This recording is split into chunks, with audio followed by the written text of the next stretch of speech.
Okay, Pradeep, open your notepad and write a function of use state and use effect to show the output या change the page. यही question था मेरे पहले interview coding session का। जब मैं first time अपना interview देने गया था और कोडिंग सेशन का इंटरव्यू था, तो मुझसे पहला क्वेश्चन यही बोला गया था कि आप नोटपैड ओपन करिए और एक फंक्शन लिखिए। और उस समय मैं फंक्शन नहीं लिख पाया था क्योंकि मैंने जितने भी प्रोजेक्ट वगैरह बनाए थे उसमें कुछ न कुछ यूज किया था एआई का। और मुझे लगा था कि आज के समय तो कोडिंग वगैरह इतना अच्छे से इंटरव्यू में पूछेंगे या फिर लिखने को बताएंगे वो भी नोट पैड पे। तो फिर मुझे समझ में आ गया था कि ऐसा कुछ नहीं है, हमें इस तरह से सीखना पड़ेगा और सब कुछ जानना पड़ेगा तभी कुछ हो पाएगा। उसके बाद फिर मैंने अच्छे से सीखा, सभी चीज़ों को अच्छे से डे बाई डे रूटीन पे अच्छे से सीखा एंड उसको इम्प्लीमेंट किया, फिर जाके अगले इंटरव्यू में क्वालिफाई। सो आज हम पढ़ेंगे फंक्शन इन जावास्क्रिप्ट अपने प्लेसमेंट 2.0 जावास्क्रिप्ट के रोड मैप में। वीडियो रखिए, आपको इससे अच्छी वीडियो फंक्शन पे नहीं मिल सकती। आपके लिए मैंने सारा चीज तैयार कर रखा है कि आज क्या हम पढ़ेंगे, सारी चीजें, फंक्शन क्या होता है, एरो फंक्शन, जितने भी प्रकार के फंक्शन है, पूरा एवरेज से लेके एडवांस तक चलेंगे हम। लास्ट में इंटरव्यू के प्रैक्टिस क्वेश्चंस भी हैं जो जो इससे पूछे जाते हैं, जो इम्पोर्टेंट है। यहाँ पे सारी चीजों को हम डिस्कशन करेंगे। सो आपके लिए सारा कुछ है, बस आप आराम से बैठिए और देखिए। यहाँ पे हम 50 का भी यूज करेंगे एंड VS कोड में अच्छे से कोडिंग प्रैक्टिकल करके भी देखेंगे। चलिए चलते हैं, लेक्चर स्टार्ट। तो आज हम देखेंगे कि हम क्या क्या पढ़ने वाले हैं। तो सबसे पहले पढ़ेंगे फंक्शन क्या होता है, then declaration versus expression, arrow function, parameter versus arguments, default and rest parameter, return, scope and hoisting, double IFE and callback function, higher order FN plus these questions, और लास्ट में हम इंटरव्यू के questions भी देखेंगे। तो चलिए one by one सभी को खत्म करते हुए चलते हैं। तो सबसे पहली बात आता है कि फंक्शन क्या होता है। फंक्शन हम क्यों पढ़ते हैं? तो फंक्शन एक रियूजेबल ब्लॉक ऑफ कोड होता है जो एक स्पेसिफिक टास्क को परफॉर्म करता है। एक रियूजेबल ब्लॉक ऑफ कोड किसी स्पेसिफिक टास्क के लिए जब हम लगाते हैं तो हम उसे फंक्शन कहते हैं। फंक्शन की प्रॉपर्टी ही यही होती है, रियूजेबिलिटी, लिखो एक बार और यूज बार बार करो। मॉड्यूलरिटी होती है, क्लीन कोड होता है, ड्राई, एक ड्राई के कॉन्सेप्ट से चलता है कि don't repeat your self, don't repeat your code, एक ही कोड को बार बार ना लिखो, क्लीन कोड होना चाहिए। ये है फंक्शन और फंक्शन की प्रॉपर्टी। अब हम देखेंगे कि इसका यूज हम कैसे करते हैं फंक्शन का। तो यहाँ पे देख सकते हैं कि फंक्शन ग्रीट यूजर नेम लिया है, कंसोल डाटा और किसी भी एक नेम को इसने ग्रीट किया। सो अब हम अपने VS कोड पे चलेंगे और इसी चीज को हम देखेंगे। तो सबसे पहले हम देखेंगे फंक्शन। हमने फंक्शन लिख दिया, ये फंक्शन आपको लिखना जरूरी है जब भी आप फंक्शन बनाए नॉर्मल। और कुछ भी दे देते हैं ग्रीट यूजर या फिर हम सिर्फ नेम से डिफाइन कर देते हैं, नेम, एंड देन इसकी बॉडी लिखेंगे और बाद में हम लिखेंगे console.log और यहाँ पे किसी का नेम सपोज दैट ये प्रिंट करवाना चाहते हैं और यहाँ बाहर आके कॉल करेंगे। कॉल जरूरी है क्योंकि अब तक आप कॉल नहीं करेंगे तब तक वो समझेगा कैसे कि हमें कॉल किया जा रहा है या फिर बुलाया जा रहा है, तो ये इंपॉर्टेंट है। और जस्ट कुछ नहीं करना है, नेम के साथ यहाँ पे हम कॉल कर। अब आप जितनी बार सिर्फ ये नेम कॉल करोगे उतनी बार ये अमन आपको मिलेगा। यही है फायदा इस चीज का। अब आपको बार बार console.log नहीं करना होगा, आप यहाँ पे जितनी बार करेंगे आपको ये देख लेते हैं। ये बोल रहा है कि अमन जो है यहाँ पे डिफाइन नहीं है, तो इसको हम एक नेम में देते हैं। नाउ आप चेक करते हैं, या आप देख सकते हैं वहां तो समझ नहीं पा रहा था कि अमन क्या है, इंटीजर है या फिर स्ट्रिंग है। सो इस वजह से तो आप देख सकते हैं कि सिर्फ हमने मेन फंक्शन को कॉल किया, जितनी बार कॉल किया है उतनी बार हमारा आउटपुट यहाँ पे आ चुका है। इसी को हम बोलते हैं डिग्री पे। तो यहाँ हमने देख लिया कि फंक्शन कैसे होता है और इस चीज पे कैसे इसको हम यूज करते हैं। नाउ अब आते हैं अपने हम नेक्स्ट पेज पे। फंक्शन का डिक्लेरेशन कैसे होता है? तो जैसे हमें कोई चीज ऐड करनी है तो हम लिखेंगे फंक्शन, जो एक कीवर्ड होता है। फंक्शन एक क्या है?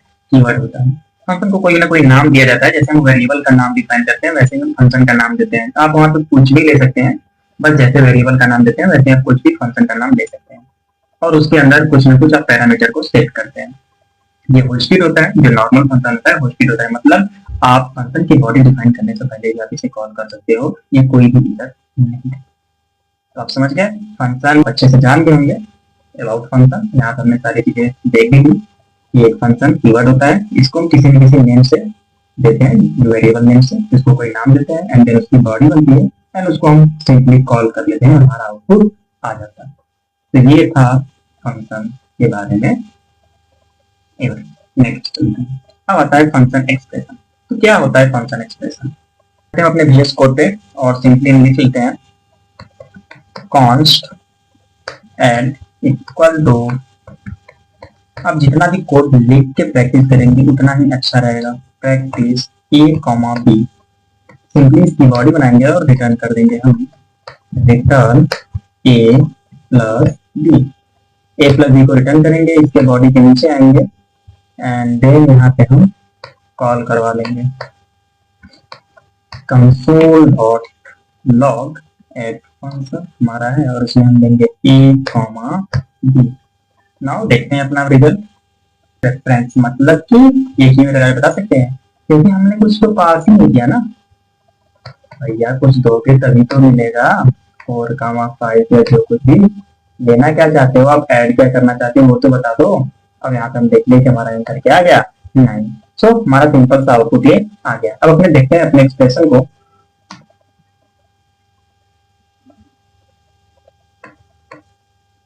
डिक्लेरेशन एक्सप्रेशन, यहाँ पर हमने सिंपली देखा कि हमने क्या किया, उसको एक वेरिएबल में स्टोर किया, फंक्शन को किसी एक वेरिएबल में हमने सिंपली यहाँ पे स्टोर किया, उसको रिटर्न करा हुआ जो भी रिटर्न से देना हो, प्लस मल्टीप्लाई डिवीजन जो कुछ भी देना हो, और सिंपली बाहर से आके हमें कॉल कर लेना है, सिंपली बाहर आके कॉल कर लेना है। तो ये था हमारा फंक्शन एक्सप्रेशन, जिसे हमने बहुत ही अच्छे से देख लिया। अब नेक्स्ट चलते हैं। अब नेक्स्ट है एरो फंक्शन ES6। क्यों स्पेशल है? ये बहुत ज्यादा स्पेशल है, और आप यकीन मानिए ये रिएक्ट जेएस हो, नेक्स्ट जेएस हो, एवरीवेयर ये बहुत ज्यादा यूज होता है। एरो फंक्शन का यूज बहुत ज्यादा होता है क्योंकि ये छोटा होता है और काफी असरदार होता है।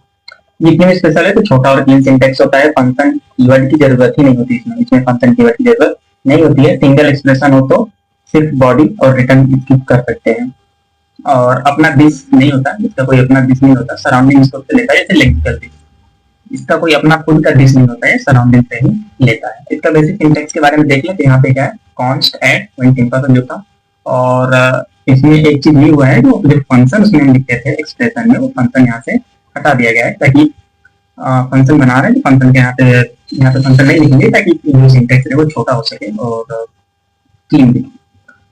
और यहाँ पे हम डायरेक्ट एक्सप्रेशन पास किया, पैरामीटर अपना ab, एंड एरो फंक्शन, इस कीवर्ड को बोलते हैं हम arrow function equal to, and लेते हैं ग्रेटर देन कुछ भी, ग्रेटर देन का यूज करते हैं, और उसकी बॉडी देते हैं रिटर्न a प्लस b, जो भी हमें चाहिए रिटर्न a प्लस b करेंगे, और सिंपल सा हमें वैल्यू मिल जाएगा। अगर हम इम्प्लिसिट रिटर्न की बात करें वन लाइनर में, तो कॉन्स्ट स्क्वायर, जैसे हमें स्क्वायर किसी नंबर का चाहिए तो एंड एरो फंक्शन का देके यूज कर सकते हैं। अगर हमें कोई पैरामीटर देना ही नहीं है तो कॉन्स्ट ग्रीट करके डायरेक्ट हम यूज कर सकते हैं। अब सिंपली हम इन तीनों चीजों को देखते हैं, और सबसे पहले हम यूज करते हैं अपने बेसिक सिंटैक्स की, और कॉल करके देखते हैं कि इसकी क्या वैल्यू आती है। So let's get started.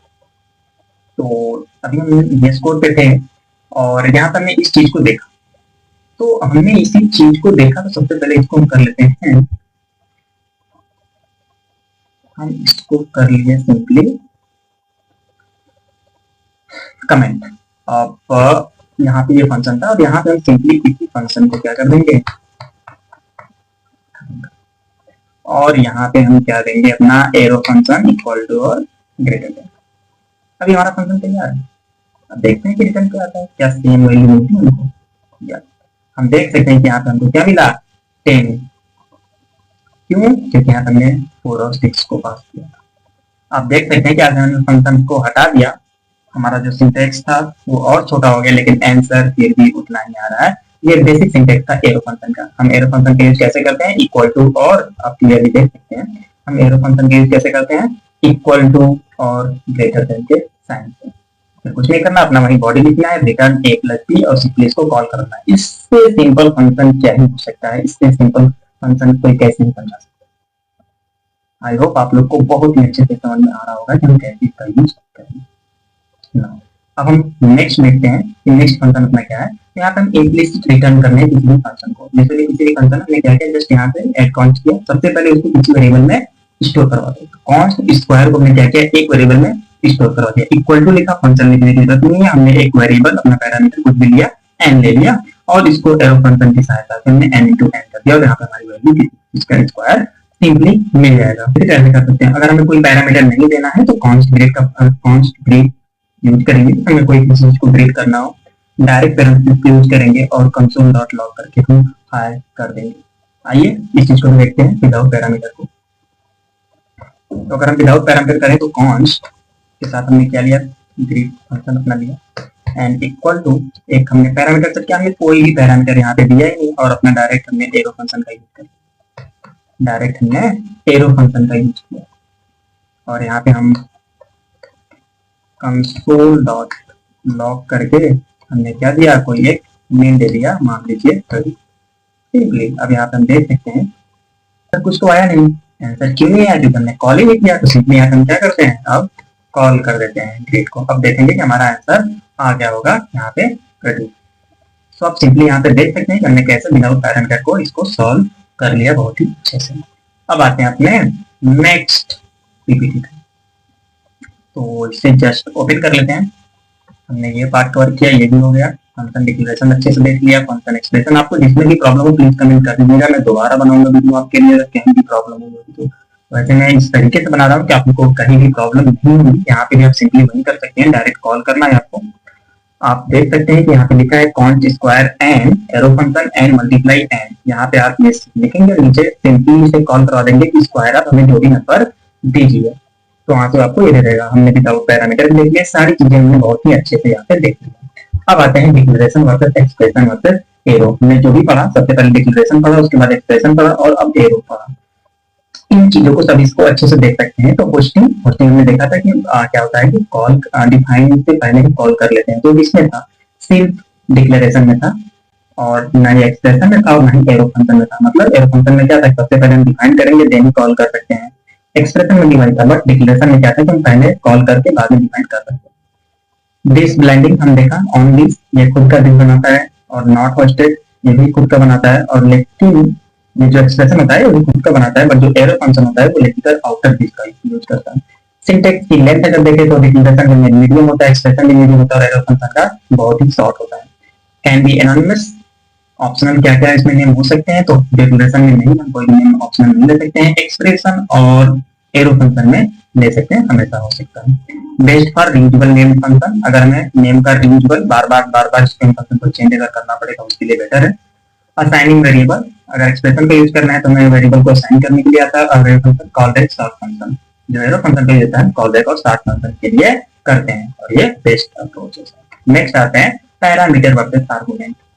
अब हमने देखा कि पैरामीटर में जैसे ए हो गया, बी हो गया, ये सब हमारे पैरामीटर्स थे। अब आर्गुमेंट क्या होता है, जैसे फंक्शन हमने ग्रीट किया, ये सब क्या है, पैरामीटर। हमने पैरामीटर सेट किया, हमने यहाँ पे पैरामीटर सेट किया ग्रीट को। फंक्शन ग्रीट एक पैरामीटर था जिसमें हमने पैरामीटर सेट किया और वहां पे नेम और एज को करवा दी। आर्गुमेंट क्या होता है, फंक्शन को कॉल करते वक्त जो एक्चुअल वैल्यू पास करते हैं उसे हम आर्गुमेंट कहते हैं। फंक्शन डिफाइन करते वक्त प्लेस होल्डर नेम को लिखते हैं। पैरामीटर में क्या करते हैं, जो प्लेस होल्डर होता है जहाँ पे हम उसकी वैल्यू को स्टोर करवाते हैं उसको हम बोलते हैं पैरामीटर। और आर्गुमेंट क्या होता है, जो हम एक्चुअल वैल्यू देते हैं, जैसे ग्रीट कर दी 22, यहाँ पे मेरा 22 एज है नहीं है, बट यहाँ पे सिंपली है कि अगर 22 एज है, ये हमने क्या किया, आर्गुमेंट पास किया। ये डिफरेंस होता है पैरामीटर और आर्गुमेंट्स में। क्या डिफरेंस होता है, सिंपली एक बार और देख लेते हैं। इसमें क्या होता है कि हम प्लेस होल्डर का जो नेम लिखते हैं उस चीज को हम पैरामीटर बोलते हैं, और जो उसकी एक्चुअल वैल्यू होती है उसे हम आर्गुमेंट कहते हैं। सो सिंपली ये चीजें आपको समझ में आ गई। नाउ नेक्स्ट पे चलते हैं। तो डिफॉल्ट पैरामीटर क्या होते हैं, डिफॉल्ट पैरामीटर वही होते हैं जो हमने एक बार उसको दे दिया, सिर्फ उनको वैल्यू देगा, मतलब डिफॉल्ट कर दिया, बार बार अगर हम चेंज करना चाहें तो नहीं होगा, वो चीज मिलेगी। सपोज हमने किसी के सामने कुछ सर लगा दिया तो डिफॉल्ट हो जाएगा, मतलब अगर sir Pradeep, sir Rohan, sir Amit, तो सर जो आता रहेगा वो सर जो है डिफॉल्ट हो जाएगा।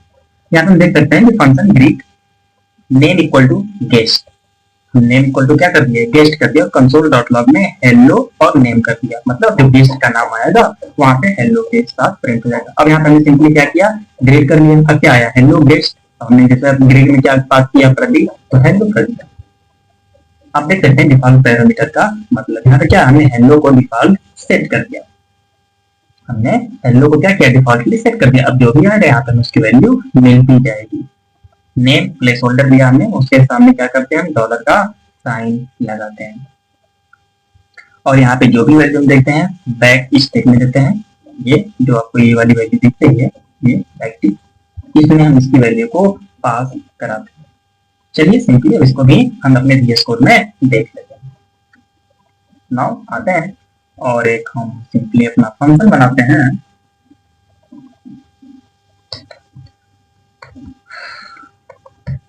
फंक्शन ग्रीट नाम का हमने एक फंक्शन बनाया और इसमें वैल्यू दिया नेम, एंड उसके जस्ट बाद हमने, और इसके बॉडी में लिखेंगे कंसोल डॉट लॉग, हमें वैल्यू टेक्स्ट के साथ लिखेंगे हेलो, एंड देन डॉलर का सिग्नेचर अपना आएगा, और इसमें हम अपना पैरामीटर पास कर देंगे नेम, सिंपली नथिंग मच। यहाँ पे इतना क्लियर हुआ। अब यहाँ पे हम जाके इसको सिंपली से कॉल करवाएंगे और देखते हैं क्या मिलता है। तो सबसे पहले हम ग्रीट कॉल करवा रहे हैं और इसमें पैरामीटर देंगे हम प्रदीप, और देखते हैं इसका आंसर क्या आता है। हमको किधर आ रहा है फिलहाल में, क्योंकि हमने इसको यूनिट का मान नहीं दिया हुआ शायद, देख लीजिए। अब हेलो प्रदीप, यहाँ पे हम देख सकते हैं कि सिंपली जो इसका आउटपुट आया हेलो प्रदीप आ गया, और यहाँ पे हमने जस्ट सिंपल सा देख लेते हैं हमने क्या क्या था, फंक्शन ग्रीट नेम और गेस्ट हमने दे दिया। हमने एक डिफॉल्ट वैल्यू लगाया हेलो, जो भी आएगा हेलो सभी में आएगा, और यहाँ पे हमने अपना डॉलर का प्लेस होल्डर जहाँ पे हम उसकी प्लेस को देंगे। अब प्लेस नेम है, नेम जो हमारा गेस्ट है, तो जो भी वहाँ पे नेम देंगे या फिर जो भी गेस्ट का नाम देंगे वहां पे हमारा चला आएगा। क्या क्या था, हमें हेलो और नेम जो भी था दे दिया। और एक चीज और है, यहाँ पे हमने नेम इक्वल टू क्या देना था, गेस्ट देना, जो नेम होगा वो गेस्ट के इक्वल।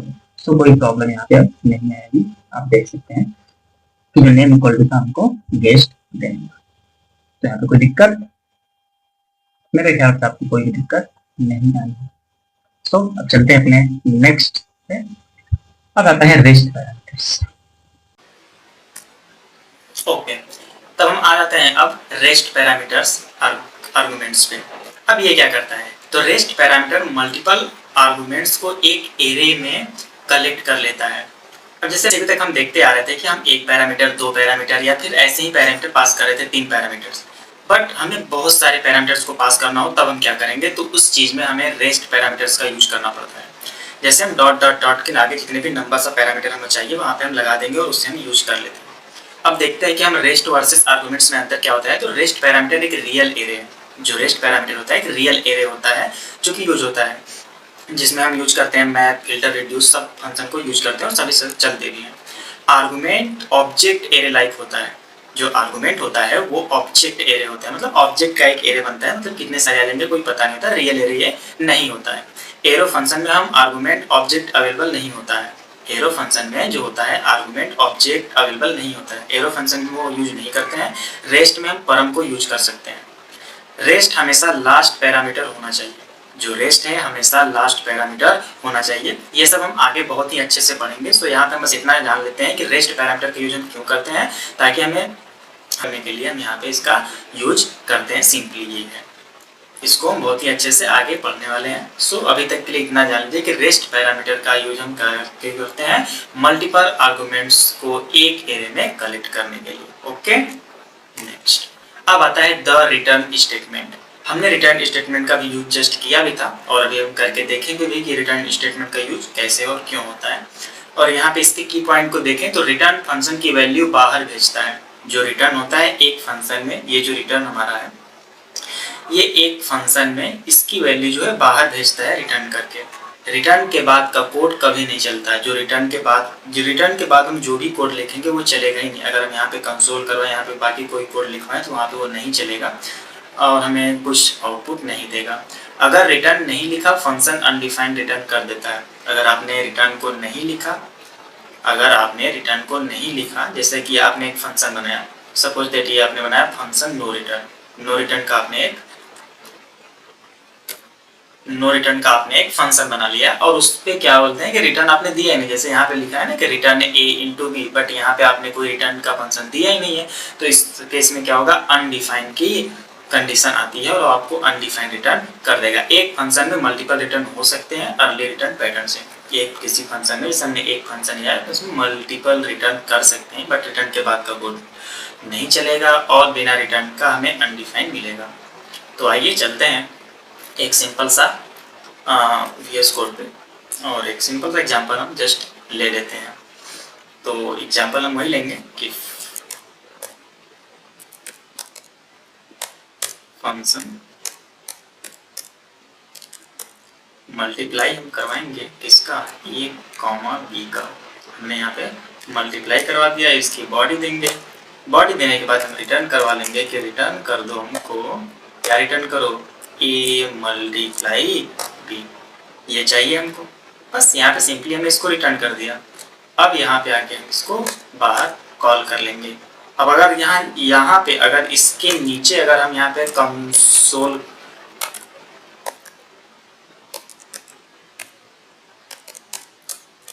कुछ भी पास करेंगे ये चीज हमको नहीं मिलेगी, यहाँ पे हमको आउटपुट नहीं मिलेगा। सो जब भी हमें अगर आउटपुट चाहिए तो हमें जो भी console.log जो भी हमें प्रिंट करना है हम बाहर से ही कॉल करेंगे, ये अपनी वैल्यू को बाहर भेजेगा।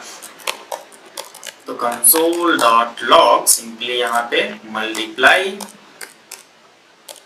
उसको कॉल कर लेंगे और मल्टीप्लाई में क्या देंगे, मान लीजिए कि 8,5 ये वैल्यू हमने यहाँ पे सिंपली पास कर दी। अब यहाँ पे हम आउटपुट देख पाएंगे क्या आता है।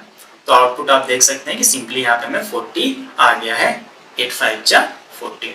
तो सिंपली हमने यहाँ पे ये सीखा कि हम एक फंक्शन के अंदर कई सारे रिटर्न लगा सकते हैं। एक ही फंक्शन के अंदर रिटर्न के बाद का कोड रन नहीं करता है और रिटर्न के बाद जस्ट एक ही फंक्शन में उसे तुरंत अगर कॉल करेंगे तो हमें कोई वैल्यू नहीं मिलेगी, हमें कोई आउटपुट नहीं मिलेगा। तो ये सारा केस था रिटर्न फंक्शन का। सो इसे हम बहुत ही अच्छे से देख लिए हैं। अब हम चलते हैं अपने नेक्स्ट पार्ट पे। हमने ये देख लिया, एरो फंक्शन हो गया, ये हो गया, parameter arguments, default, rest parameter, return statement को हमने बहुत ही अच्छे से देख लिया। अब आते हैं फंक्शन स्कोप एंड होस्टिक। ये भी कोई बड़ी बात नहीं है, सिंपल सी चीज है कि इसमें क्या कहता है कि जो होस्टिक हमने पढ़ा था, होस्टिक का मतलब क्या था कि हम बिना डिफाइन के ही कॉल कर दे, ऊपर ही कॉल कर दे, उसका ये है। इसके की पॉइंट्स को देखें तो हर फंक्शन का अपना लोकल स्कोप होता है।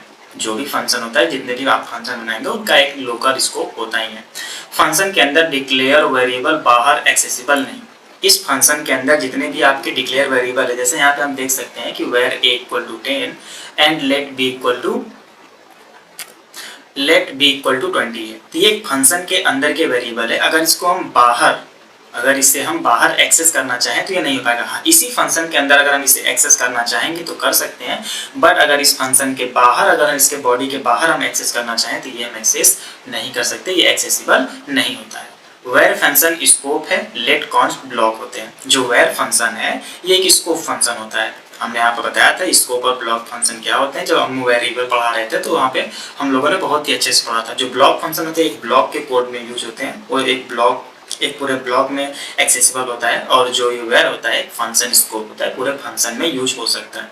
फिर से जो वेयर होता है पूरे फंक्शन में यूज हो सकता है, इसका पूरे फंक्शन में स्कोप है, और जो लेट और कॉन्स्ट होते हैं वो एक ब्लॉक में, सिर्फ एक ब्लॉक ऑफ कोड में स्कोप होते हैं। होस्टिक डिक्लेरेशन ऊपर उठा ली जाती है, मेमोरी में इनिशियलाइज नहीं की जाती है। जो होस्टिक जो भी होता है, जैसे यहाँ पे हमारा a इज होस्टिक का b, जो a है वो b का होस्टिक है, और यहाँ पे इसके मेमोरी में रहता है, इनिशियलाइजेशन उसका नहीं होता है। तो ये पूरा फंक्शन था। यहाँ पे सिंपली यही कहा गया है कि ये मतलब कहाँ कहाँ यूज होते हैं। वेयर और लेट कॉन्स्ट का एक ब्लॉक में होता है और पूरे फंक्शन में होता है। सो आप यहाँ पे इसको भी क्लियरली देख चुके होंगे, और ये आगे अब हम इससे बहुत ही अच्छे से भी और पढ़ने वाले हैं। यहाँ पे आप इतना ही देख सकते हैं। सो आगे चलते हैं। एनोनिमस फंक्शन एंड IIFE ये क्या होता है। तो सबसे पहले देखें एनोनिमस फंक्शन क्या होता है। तो जिस फंक्शन का कोई नाम ना हो, जिस फंक्शन का कोई नेम ही ना हो, अक्सर कॉल बैक की तरह यूज होता है। जिस फंक्शन का कोई नाम नहीं है उसे हम किस तरह से यूज करेंगे, कॉल बैक फंक्शन की तरह यूज करेंगे। जैसे हम सेट टाइम आउट फंक्शन का यूज लगाते हैं, तो console.log हाई आफ्टर 2 सेकेंड, कि यहाँ पे हमने क्या करवाया कि हमें एक मैसेज चाहिए हाई, कब चाहिए, आफ्टर 2 सेकेंड बाद। यहाँ पे सेकेंड मिली सेकेंड में होता है, इसलिए 2 सेकेंड को हम 2000 लिखते हैं। जो भी हम यहाँ पे पैरामीटर पास करेंगे मिली सेकेंड में ही पास करेंगे। ओके, यहाँ तक क्लियर हुआ कि सेट टाइम आउट फंक्शन। अब देखिए यहाँ पे फंक्शन का कोई नाम नहीं दिया है हमने। क्यों नहीं दिया है? क्योंकि फंक्शन का यहाँ पे नाम नहीं है, no name given to function. अब इसे हम किस तरह यूज करेंगे, कॉल बैक की तरह यूज करेंगे, इसे हम कॉल कर लेंगे। अब आते हैं IIFC क्या होता है, तो इमीडिएटली इन्वोक्ड फंक्शन एक्सप्रेशन। क्या होता है, immediately invoked function expression define होते ही खुद ब खुद रन कर जाता है। इसे कॉल नहीं करना होता है, कुछ नहीं करना होता है, इसे बस डिफाइन कर दीजिए, ऑटोमेटिक ये रन कर जाएगा। जैसे कि अब हम चलते हैं दोनों का एग्जांपल देखते हैं। सबसे पहले हम देखते हैं एनोनिमस फंक्शन, बिना फंक्शन का नाम दिए क्या ये कॉल करता है या नहीं करता है। तो देखते हैं console.log एंड यहाँ पे हम पास करते हैं समथिंग प्रदीप एंड क्या हम पास करना चाहते हैं, प्रदीप आफ्टर 3 सेकेंड मान लेते हैं, 3 सेकेंड बाद को चाहिए। एंड यहाँ पे हम इसको करेंगे क्लोज और ये हो जाएगा हमारा, मान लीजिए 6 सेकेंड। ओके, अब इसकी अगर वैल्यू हम देखें तो यहाँ पे मैं प्रिंट करके दिखा दिया कि प्रदीप आफ्टर 3 सेकेंड, ये 3 सेकेंड बाद जस्ट हमें मिल जाएगा। यहाँ तक कोई आपको दिक्कत आई थिंक नहीं हुआ होगा। ये अपने हम दूसरे पे, इसका क्या है, ये कहता है कि फंक्शन को हम नेम यहाँ भी नहीं देंगे, बस इसको क्या करेंगे हम इंस्टेंटली रन करवा देंगे। ये क्या करेगा, तुरंत रन करेगा। Immediately invoke function expression define होते ही खुद ब खुद कर देता है। यहाँ पे हम कोई फंक्शन नेम नहीं दे रहे हैं, यहाँ पे सेट टाइम आउट लिखा था, यहाँ पे हम वो भी नहीं लिख रहे हैं, बस डायरेक्ट रन करवा दे रहे हैं। तो ये इंस्टेंटली क्या करेगा, रन कर जाएगा। क्या होगा, ये इंस्टेंटली रन करेगा। यहाँ पे सिंपली कुछ नहीं है, जैसे सेट टाइम आउट था, जैसे हमने सेट टाइम आउट यहाँ पे लिखा था, उस चीज को पूरी तरीके से हटा दिया है। कोई हम नेम नहीं देंगे, डायरेक्ट फंक्शन को कॉल कराया console.log एंड देन उसके बाद एक वैल्यू दे दी है। अगर यहाँ पे हम सिंपली देखें तो इस चीज को इसने क्या किया है, सिंपली यहाँ पे नहीं रहने देना है एंड देन इसके बाद हमें सिंपली एक कॉल कर देना है। गलत सिंबल दे दिया गया था। नो, अब हम देख सकते हैं कि इंस्टेंटली यहाँ पे आ गया है प्रदीप आफ्टर 3 सेकेंड, फिर भी बिना कोई फंक्शन का नाम दिए हुए। तो आप यहाँ पे क्लियरली देख सकते हैं कि यहाँ पे देख सकते हैं कि हमने यहाँ पे इसके रन करवा के दिखा दिया है कि सेट टाइम आउट पे क्या करते हैं, किसी भी फंक्शन को ड्यूरेशन सेट कर देते हैं कि आप इसे कितने समय बाद इसको हमें प्रिंट करवाना है। और इमीडिएटली इन्वोक में क्या होता है कि जैसे यहाँ पे तुरंत वो इंस्टेंटली रन कर जाएगा, बिना किसी सेट टाइम आउट के, बिना किसी फंक्शन के नेम के, सारी चीजें यहाँ पे हमें दिख जाएंगी। क्लियर। नेक्स्ट अब आता है call back function. Call back function का हम यूज कब करते हैं और कहाँ करते हैं, तो कहाँ, जैसे कि कॉल बैक क्या होता है, तो कॉल बैक एक फंक्शन है जो दूसरे फंक्शन को आर्गुमेंट की तरह पास किया जाता है। इसमें कॉल बैक एक खुद फंक्शन है जो दूसरे फंक्शन को एक आर्गुमेंट की तरह पास करेगा। हमने देखा था कि एक फंक्शन होता है, उसमें कुछ आर्गुमेंट पास करते हैं। अब कॉल बैक क्या करता है कि कॉल बैक उस पूरे फंक्शन को ही अपने आर्गुमेंट की तरह लेता है। क्या करता है, उस पूरे फंक्शन को ही अपने आर्गुमेंट की तरह पास करता है। जैसे फंक्शन प्रोसेस ऑर्डर cd, ठीक, process order cd console.log order placed, क्या किया, process.log ऑर्डर प्लेस और cd यहाँ पे कॉल कर दिया। नेक्स्ट क्या करता है कि प्रोसेस ऑर्डर फंक्शन, मतलब अब क्या किया, इस पूरे फंक्शन को ही एक अपने आर्गुमेंट दे दिया।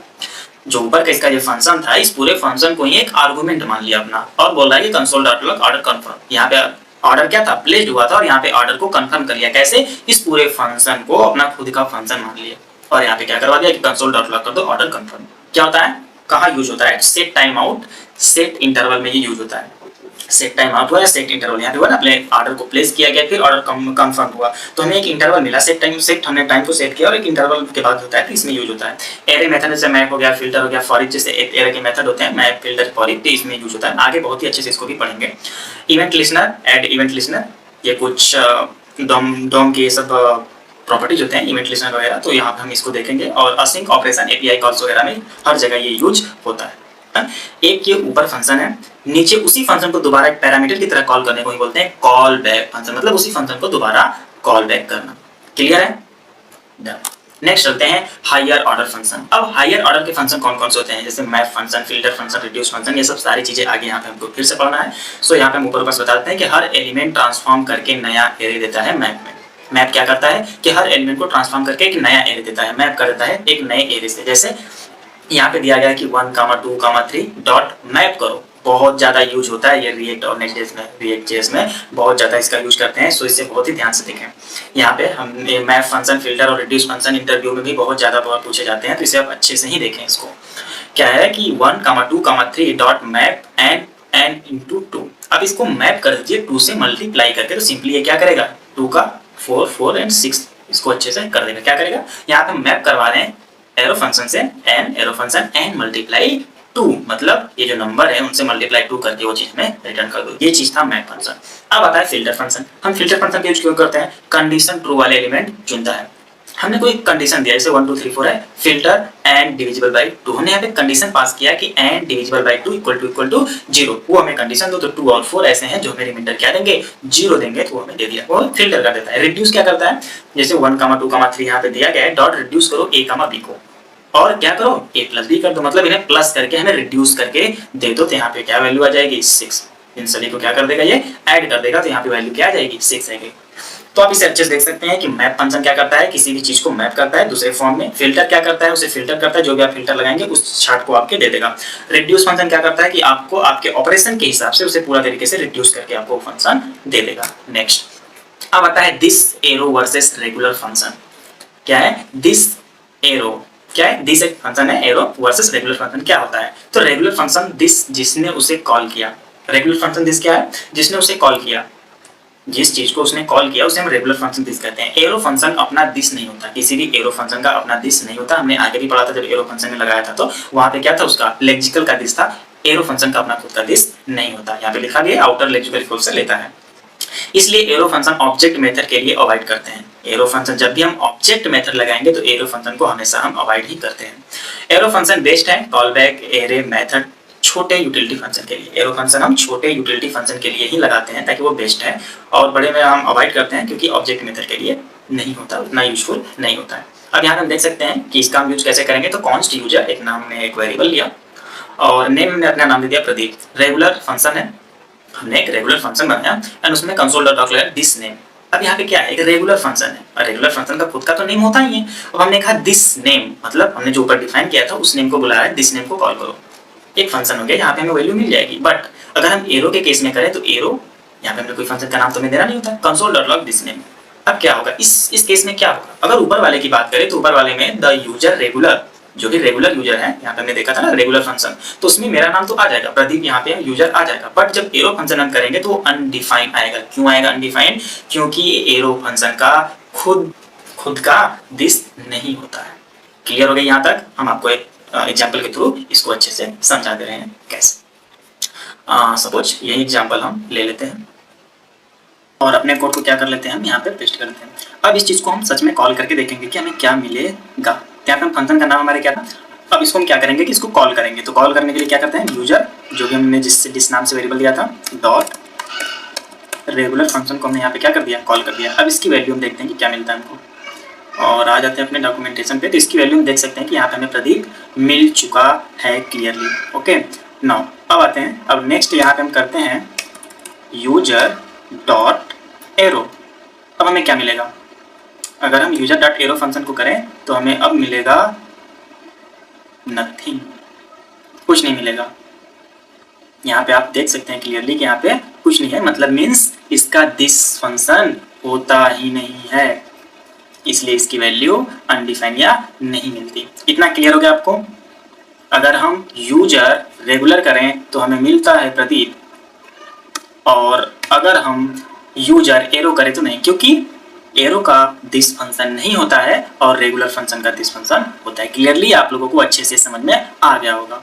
नेक्स्ट हमने सारा चीज़ अच्छे से कवर कर लिया है। एक बार आपको फिर से दिखा देते हैं हमने कहाँ से स्टार्ट किया था, फंक्शन, उसके बाद हमने क्या क्या पढ़ा, हमने सारी चीज़ें अपनी कवर कर ली हैं। फंक्शन क्या होता है, declaration, expression and arrow function, declaration, expression और एरो फंक्शन, पैरामीटर और वर्सेस आर्गुमेंट देखा, डिफॉल्ट पैरामीटर्स देखे, rest parameter, the return statement, function इसको होस्टिंग देखा, एनोनिमस फंक्शन और IIFC भी देखा हमने, कॉल बैक फंक्शन को अच्छे से समझा, हाई ऑर्डर फंक्शन देखा, this arrow and regular function देखा। अब आते हैं अपने इंटरव्यू प्रैक्टिस क्वेश्चन पे, जो कि आपका है होमवर्क। आप इसे करेंगे और कमेंट बॉक्स में जरूर बताएंगे इसका आंसर, मैं बारी बारी से सबका चेक करके जवाब दूंगा।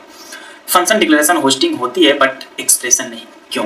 जो फंक्शन डिक्लेरेशन होस्टिंग होती है, फंक्शन डिक्लेरेशन में होस्टिंग होती है, मैंने आपको बताया था, बट एक्सप्रेशन में नहीं होती। क्यों? एरो फंक्शन में दिस कैसे बिहेव करता है अभी जस्ट हमने देखा। आर्गुमेंट्स, ऑब्जेक्ट और रेस्ट पैरामीटर में क्या फर्क है, हमने देखा। आर्गुमेंट के ऑब्जेक्ट और रेस्ट पैरामीटर में क्या फंक्शन है, बहुत ही अच्छे से देखा था। डबल आई एफ ई का यूज केस क्या है, एक एग्जांपल उसका। And higher order function define करो, एक एग्जांपल लिखो, जैसे हमने देखा था ना, हायर मैप, फिल्टर, रिड्यूस, उसका एग्जांपल। एंड डिफॉल्ट पैरामीटर कब ट्रिगर होता है, डिफॉल्ट पैरामीटर को हम कब ट्रिगर करते हैं, ये आपके क्वेश्चन है। So this is the all about function. यहाँ पर आपको कोई दिक्कत नहीं होगी, फंक्शन सारा क्लियर हो चुका है। अब नेक्स्ट हम डे 6 में पढ़ेंगे objects and array in JavaScript. तो जो सारे मेन फंक्शन बचे थे, जैसे मैप हो गया, रिड्यूस, फिल्टर वगैरह, उसको हम बहुत ही अच्छे से अगले वीडियो में कवर करेंगे। तब तक के लिए thank you so much. Channel को जरूर सब्सक्राइब कर दें, आगे आने वीडियो आगे बहुत सारी चीज़ें आएंगी, बहुत अच्छे सीरीज लाऊंगा मैं। सो चैनल को जरूर सब्सक्राइब कर लें and be happy. Thank you.